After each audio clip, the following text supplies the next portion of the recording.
Also today, we're one step closer to knowing how the 611 public school districts across Ohio will be funded for the next 2 fiscal years.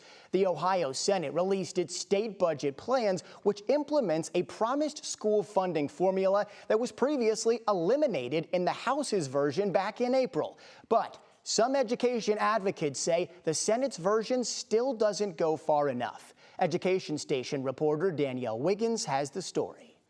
As school districts across Northeast Ohio wrap up the school year, we have invested more in this budget than in any other budget before in public education. The Ohio Senate is ramping up talks about funding schools for the next 2 years. We've added more dollars in funding than current law, than the House proposed budget, or the executive proposed budget, $634 million.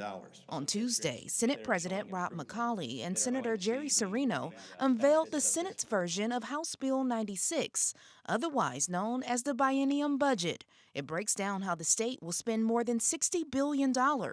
When it comes to education, the Senate's version implements the final phase-in of the 2021 Fair School funding model. The formula is designed to give additional support to local districts to curb the over-reliance on property taxes. The House's proposed budget abandons the model. However, the Senate's version doesn't update base costs for the formula, which school leaders have argued hurts their bottom line due to inflation. The Senate's plan also includes a new focus on performance, providing additional state aid to districts that receive 4 to 5 star ratings on the state report card or have shown significant improvement. We believed clearly that this was a necessary addition to the funding formula as we move forward and as we expect more and more out of our school districts.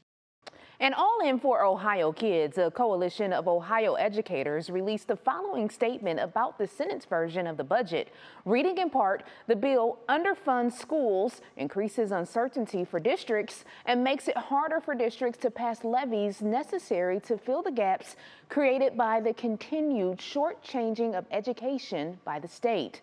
And Peter, coming up at 5:30, why Senate leaders say districts seeing reduced funding won't face devastation.